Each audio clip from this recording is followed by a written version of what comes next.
appreciative of all of you joining us here today for this presentation. I'm going to go ahead and stop delaying and introduce Emily Jane Murray so that we can get started. And Emily Jane earned her master's degree in anthropology from Brandeis University and holds a bachelor's in communication from Flagler College. She's worked on site excavation throughout the Southeast United States and created numerous outreach tools and exhibits for museums. She currently works as a public archaeology coordinator for the Northeast region of the Florida Public Archaeology Network, and her interests include Florida prehistoric archaeology, historic cemeteries, and public archaeology and interpretation. Please join me in welcoming Emily Jane Murray. Thanks to the museum for hosting these programs with us, and it's exciting to be able to still be offering some public programming and get out in the community to chat with people about some of the things that we study as archaeologists and some of the really cool resources that we have here in Florida. So today's topic is very exciting. It's shipwrecks, and this workshop is part of a bigger program that we do called Archaeology Works. And the series really aims to talk about not just the cool stuff we found and the information that we have at the end of the day, but also kind of how we study some of these things, how we figure out the information that we get from some of these sites, and really, I'm going to go with the pun, dive a little deeper here. So just my stump speech to start off here. I work with the Florida Public Archaeology Network, and we're a statewide not-for-profit that works to help protect and promote Florida's buried past. We do this largely through outreach and educational programs, but we do assist local governments with projects, assist the State Division of Historic Resources with things, and we have 8 offices across the state. So our goal is really to be resources for local communities to help them learn more, or if you find something in your backyard, send us an email and we can chat about what you might have. So I like to start the presentations that I give about shipwrecks with this image, because I think it's really great. It addresses both what we think, and what we may picture in our minds of shipwrecks looking like, and then kind of the realities of what shipwrecks look like. So this is actually a drawing of one of the Emanuel Point shipwrecks, and these are sites that date back to 1559 and the settlement of the first settlement of Pensacola by Tristan de Luna. And so these, I think they have at least 3 of them that they have relocated, but the settlers came, aboard a fleet of ships, and they weren't there for very long, so they actually left a lot of their supplies and materials on the ships in Pensacola Bay. And folks in Pensacola will try to claim that they're the oldest settlement, but I will tell you, a little old hurricane, Category 4 hurricane, ran them off, and they struggled to stay because a lot of their supplies were still on the ships because they hadn't been there very long. So these have been really amazing wrecks to look at because they kind of showed everyone what settlers brought in some of the first attempts to colonize Florida. And a lot of those materials remained on the ship and went down with the ship. So, but you can see, this lovely image of this tall ship kind of floating above, sitting gently on the ground of the sea here. And that's not quite what happened to the wrecks, right? A lot of times when we find them, it may just be pieces of the hull, chunks of the wood or the metal that the ship was constructed out of. You can see a large ballast pile kind of towards the back of the drawing here, all the rocks that were there to help kind of maintain the right buoyancy for the shipwreck. And you'll see our divers are there, and they've gridded off the site, and they're working hard. So, ships don't just go down and sit. There's a whole process that happens, and this next diagram kind of simplifies that, but shows, how a shipwreck may break down. So, it'll land on the sea floor, and our nice wooden hull there sticking up out of the ground. But the ocean especially is very dynamic. A lot of our other waterways like rivers are very dynamic places, and wood is organic material, so it breaks down very quickly. If you think about leaving a piece of wood in your backyard in Florida, it's not going to last very long, right? So the wood breaks down, and eventually we see that the site's covered up with sand.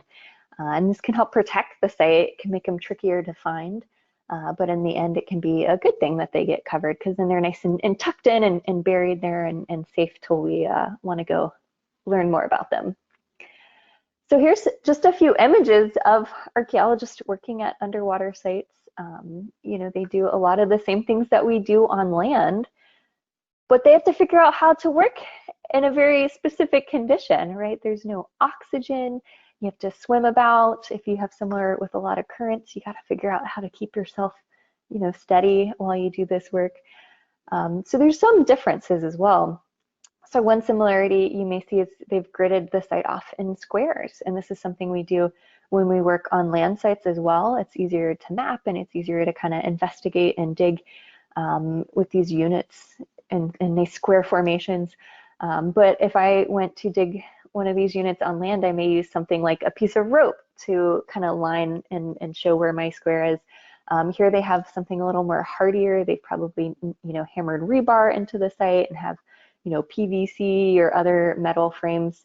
And that is because of things moving around in the dynamic environment, right? Keeps the strings just going to float about. So those nice rigid shapes kind of keep your eyes on where you need to be and give you places to hold on to as well. Digging. Do you think a shovel is going to be very effective underwater? They're not. You know, sand and sediment tend to just kind of float off. So underwater archaeologists actually use a dredge most often to dig, and this is basically a giant vacuum cleaner that sucks everything up from the seafloor or from the river floor, and the water goes through the hosing and usually up to the dive boat where folks are waiting, and we'll have a screen, and the water can go back into, you know, the body of water you're working in, and a lot of the sand and sediment can go away, but we're able to collect all the artifacts that are there. So bigger items we can kind of pull straight out of the site, but the smaller things we find through the dredge and the screening. Some sites, you know, the work that's done there may just be drawing and mapping. You know, we may have an exposed site that you can go and see, and so just kind of drawing diagrams of it and recording the parts that are there and taking photos. There's some really cool underwater 3D photogrammetry and modeling and things that people have gotten into, which also allows landlubbers to be able to go and visit these sites without getting wet too. So some really cool tools we can use now. So the first step in being a good shipwreck archaeologist is to really understand ships and to understand the materials that boats are made out of, to understand the way that they're built, the types of rigging or you know, mechanical engines and things they may have.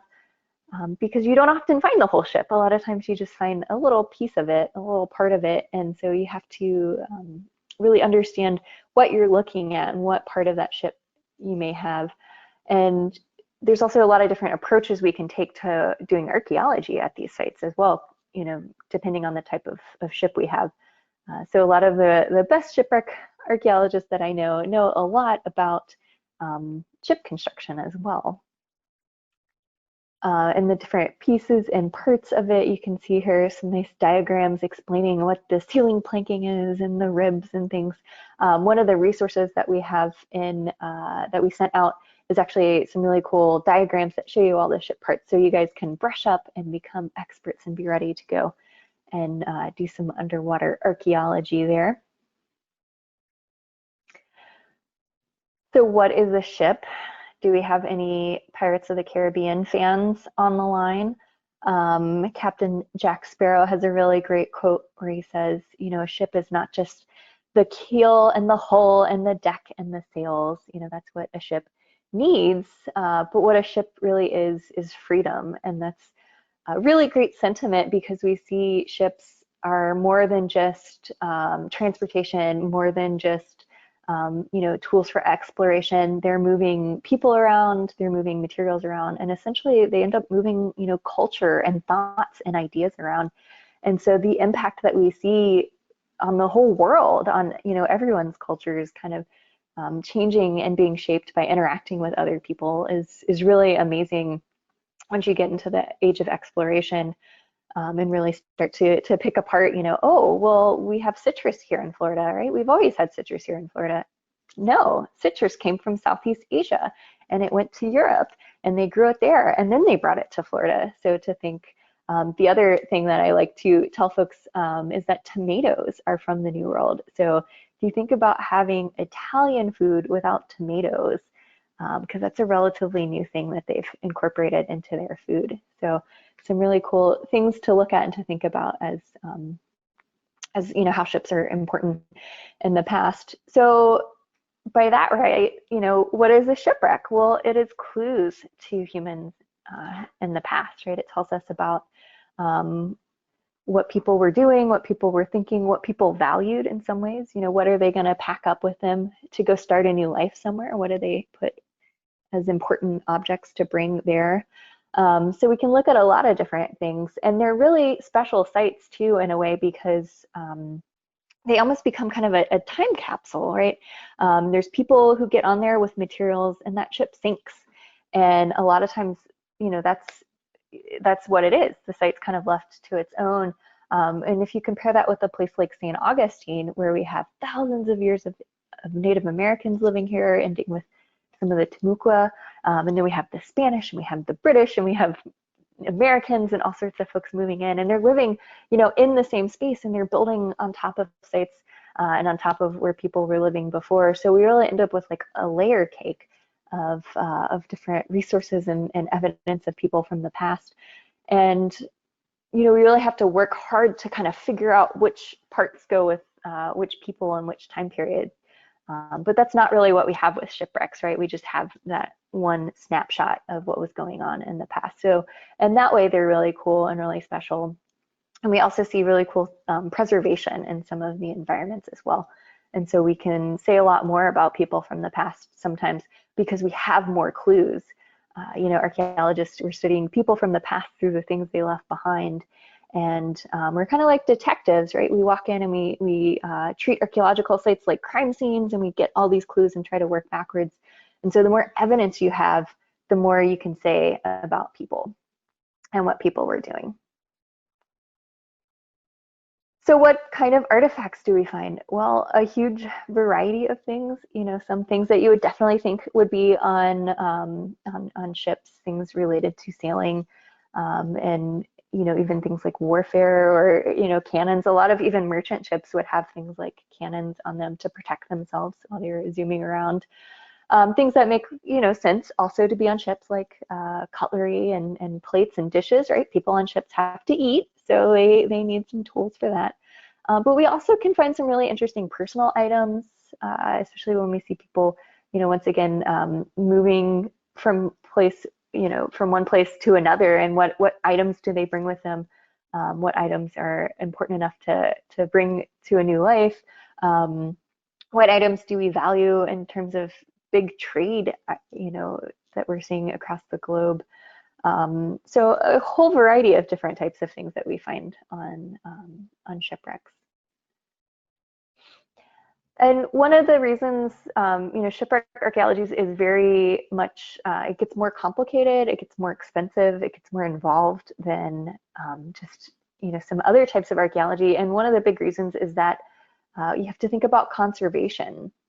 So any artifact we remove from a site, we can't just kind of clean, you know, wash down and bag up and keep forever in storage. A lot of these things are in, you know, very wet environments. A lot of times we have a lot of sites that are in salt water. So you have to figure out how to get the salt water out. You have to figure out how to dry the items. You have to figure out how to stabilize them. And sometimes they even need extra treatment when they're done. So it gets really expensive for those reasons. And we don't have too many examples of entire ships that have been pulled out of the water. The Hunley is one example. It's a very small ship though. This was a Civil War, one of the first submarines that was used, and it held barely enough space for I think 6 crew. So that's not a huge boat to pull out of the water. And it was made out of metal, but it had to once again be desalinated and you know, tried slowly, and then the metal treated to stabilize it because metal rusts. The example and the very epic smoky bottom photo here is actually of the Mary Rose.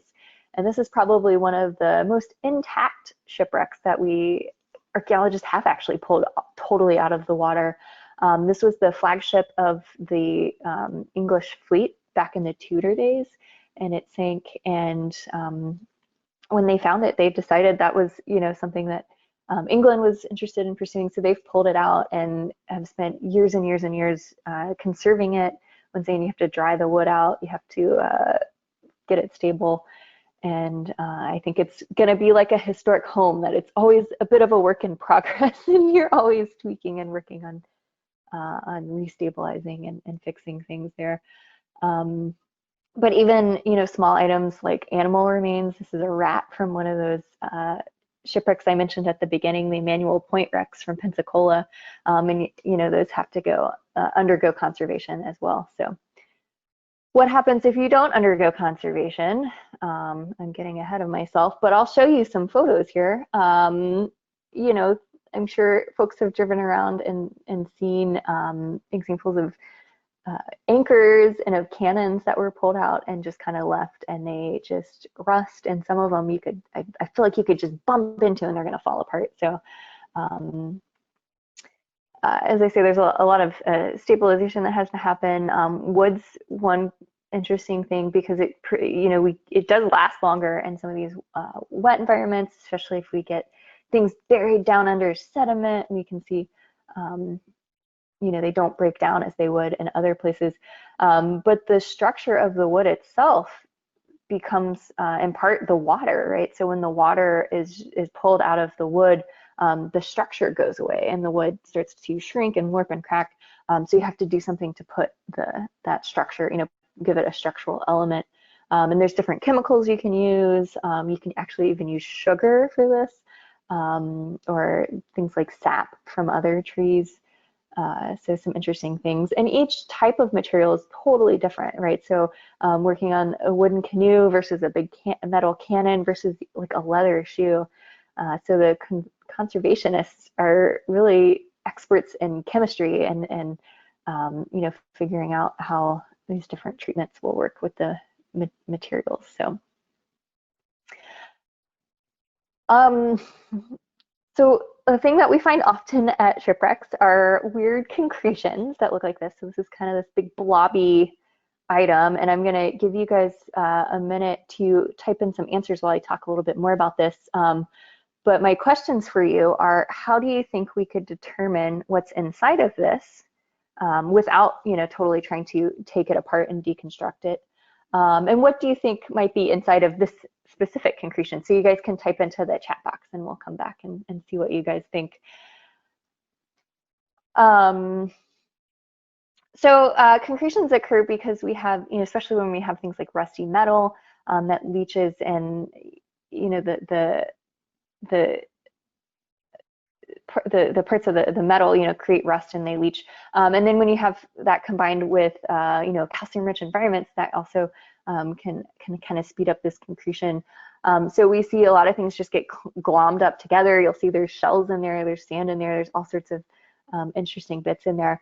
And another cool thing that happens with this is, sometimes we'll lose the artifact itself. The metal object that might have been in there will completely rust away.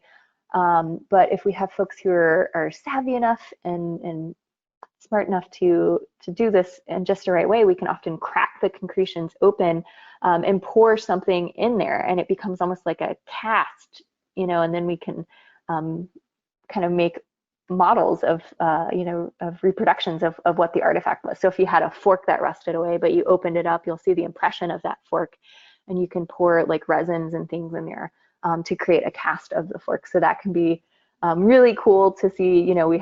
Sometimes we lose the artifact, but we still have the artifact in some ways. So all right, so some good answers here. X-rays and the shape are two very excellent ways to figure out what are in some of these concretions, and this is definitely a pistol.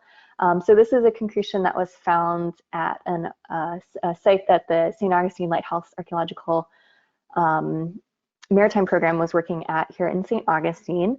And they put these concretions, they run them through X-rays. And there's actually, I think, a couple different doctor's office and maybe even a veterinarian office who would let them come in after hours and x-ray all of their concretions. And now that they have a brand new fancy facility, they actually have their own x-ray machine, so they can x-ray at will. But this is really cool because we can get a glimpse at what's in there. And as I say, you know, thinking about all these things with conservation and such, sometimes they decide that, you know, there's nothing that interesting, and they'll actually return the artifacts back to where they came from at the archaeological sites versus trying to kind of crack them open and conserve all of these objects. So, so yeah, they found a pistol in this one, which was pretty cool to see. And I think they did conserve this, and it may actually even be on display at the lighthouse. I think this might have been from the storm wreck.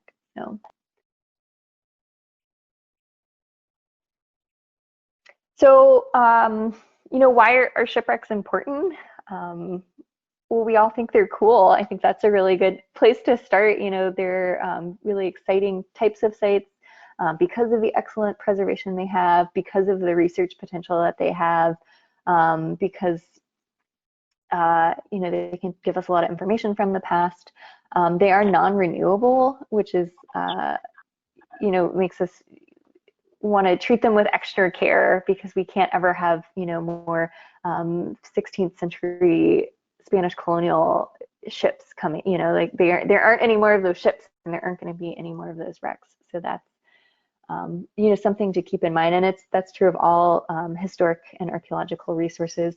Apart from the cool history aspect and archaeology, they're also really important, you know, artificial reefs. They provide protection for young fish to hang out. They provide really great places for coral to grow and for different seagrasses to grow, and for a lot of animals and wildlife to hang out. And so this makes it really fun to go visit them to see that happening as well. And a lot of these times, you know, a lot of instances, this is like a symbiotic relationship. So it benefits the sites because they end up with some good protections. But then the fish are also, you know, very happy to have such a wonderful place to live. And these sites are also, you know, important to, you know, for educational tools. I think archaeology is really great because it gives people tangible links to the past. So to take somebody down, you know, to talk about the transatlantic trade and people moving around and globalization and all is one thing, but to take somebody to a site and say like this ship brought people over here is an entirely different experience and really makes history come alive. They're great for, you know, recreation, to go dive and to watch the fish and to hang out, as well as for heritage tourism to go see really cool historic sites. And that's actually a pretty big industry here in Florida with all of our divers and people coming to vacation here and to dive and to see some of these sites. So just a little message about stewardship, you know, what's the problem, what's happening with these sites. There's a lot of just this false idea about what shipwrecks really are. A lot of folks think, you know, any shipwreck here in Florida is going to be a Spanish galleon with millions of dollars worth of gold in them. And we have some of those, but that is definitely not, you know, what all of these sites are. A colleague of mine did a really cool project where he figured out statistically any wooden hulled shipwreck that you're going to find is more likely to be from the 1800s than any other time period, because we had the most amount of boats and people traveling around on boats at that time. So we had the most amount of shipwrecks there. We do have issues with people taking things, you know, be it just a cool souvenir or removing things illegally and through some interesting legal ways that we have. So things like the shipwreck salvage that we have here. And that's not great because, you know, once again, if we think about archaeological sites like a crime scene, the more clues you have, the more information you can have to say about the past. So when things start to disappear, it gets harder to tell what's going on. And, you know, at the end of the day, archaeologists see these as important places of research. So archaeologists do not assign any monetary value to anything that comes off of shipwrecks, and we're definitely not going to find these materials to sell to make money off of either. We do have problems with, accidental damage and, people just, I'm a new diver and I'm the worst sometimes about awareness, and you bump into things and you break things. And so that can, be issues with some of these sites. And then, a whole slew of other issues we have with like development and industry, things that people might not immediately think about. The offshore solar farms can often impact sites. So we have archaeologists that will often go out ahead of those projects and make sure that there's nothing there. Or there was an incident in Jacksonville where a cable was put in the St. Johns River, and there was concern that it affected a shipwreck site. And then, of course, just some big, huge issues to tackle with things like climate change impacts and hurricanes and erosion, things that you might not think that would affect these sites, but definitely are. And I like this set of photos just to illustrate, some of these concerns. So you'll see this is the same shipwreck, the Tres Puntes, and one image is from the 1960s, and you can see there's a lot of stuff there. It was a huge ballast pile. I think there were other types of materials at the site. But for folks to go and visit, even just as somebody who wanted to go look at a shipwreck, there was a lot to see. There was a lot of great infrastructure for those reefs and fish and wildlife to really enjoy as well. And in a matter of, 40 years, there's basically not much of the site left because people, if one person takes one ballast stone, then that's not a great loss, but if everyone does it, you can see the site's all but gone now. And so that's, affecting not just the research and the history aspect, but also the environmental aspect. So some cool resources, and we sent a lot of these out in the email and even more. We do have state underwater archaeological preserves here. So this is a set of 12 shipwrecks that most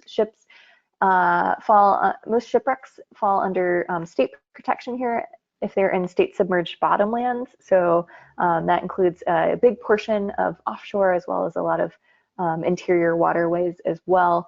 So these are sites that are owned by the state and protected by the state, and interpreted and open to the public for people to come and to visit and to learn about underwater archaeology and history. And if you're not a diver, it's okay because they have a cool website that has just background information and some photos and videos and kind of tours that you can take. So that's the big statewide trail. We do have some regional trails here as well. There's one in the Panhandle and a couple down south where the diving is just divine, and you can see a lot better than you can offshore here in Northeast Florida. So if you're going to the Keys or to Biscayne Bay, there's some great sites that you can check out. And once again, these are sites that are open to the public. A lot of them have things like mooring buoys and site maps and plaques and stuff, both at the site as well as resources online, so you can really learn about what you're going to see before you go visit them. And a lot of them also have resources for folks who don't want to get wet and can and appreciate these sites from the comfort of their own home. And just a few other resources, especially for those landlubbers. I sent out a lot of websites that have, the Museum of Underwater Archaeology has some virtual tours of sites, and the St. Augustine Lighthouse Archaeological Maritime Program has a really great blog, and they're on social media, so they post a lot about the research that they're doing and the things that they're finding.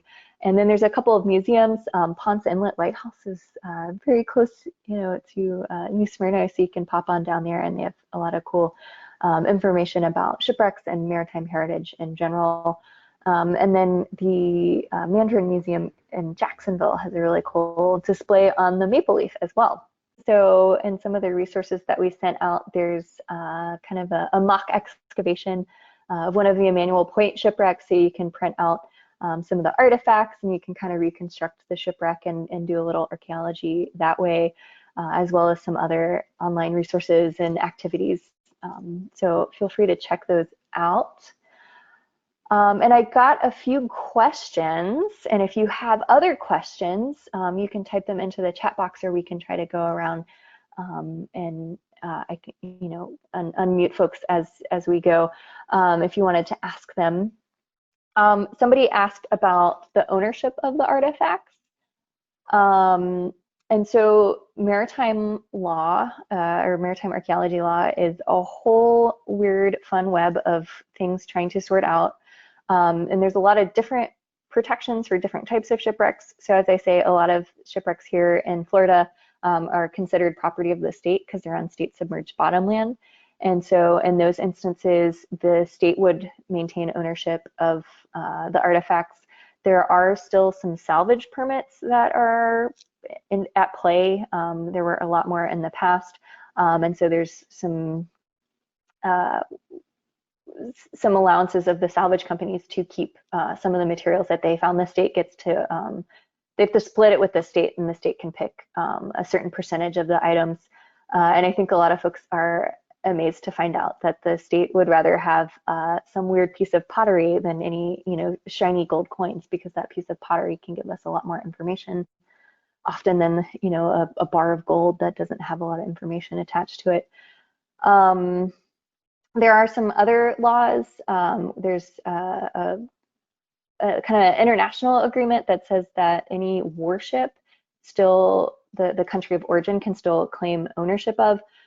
So we have the HMS Fowey, which was a British naval ship that's down in Biscayne Bay, and the British government holds the deed to that and anything that comes out of it, but works with archaeologists here in the US to investigate that site. Recently, they identified what is believed to be the Trinité, which was the flagship of the French naval fleet back in the 1560s, part of Jean Ribault's fleet when they came over and colonized Fort Caroline. And so there was a legal battle over who owned that ship, but it was determined that it was, a French naval ship, and France would maintain the rights to that. There are, as I say, salvage laws, and a lot of these were designed back in the 1800s as a way to encourage good behavior when we had people zooming around on boats, and to get people to stop and help people who wrecked, and they would be able to claim a certain percentage of whatever they salvaged from the shipwreck. And so those laws have been used to argue claims for shipwrecks, even though that's not exactly the intention of them. So it does become a whole crazy legal, interesting thing to study for those of you who are so inclined. And then I got another question about human remains, and what do we do with human remains, and can they survive in the environment? Once again, we're all organic, so we often do start to break down at a certain point.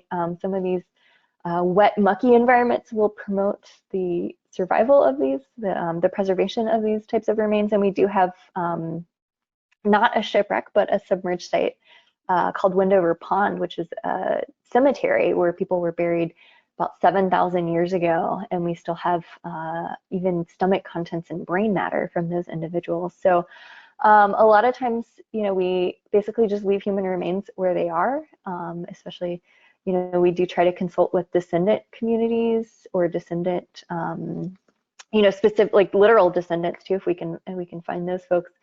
And try to either leave them where they are or repatriate them when possible to get them, according to some of those people's wishes. You can get in touch with me or with the museum if you think of anything else that you realize you were dying to ask, but you realized it too late. So, and thanks to everyone for joining in. All right. Well, hey, I've transferred myself back in here where I can talk again, and just wanted to pop back in and first off say thank you very much to Emily Jane Murray for being here with us today and sharing that the great information about Florida shipwrecks. I'm looking forward to digging deeper into those resources that she shared.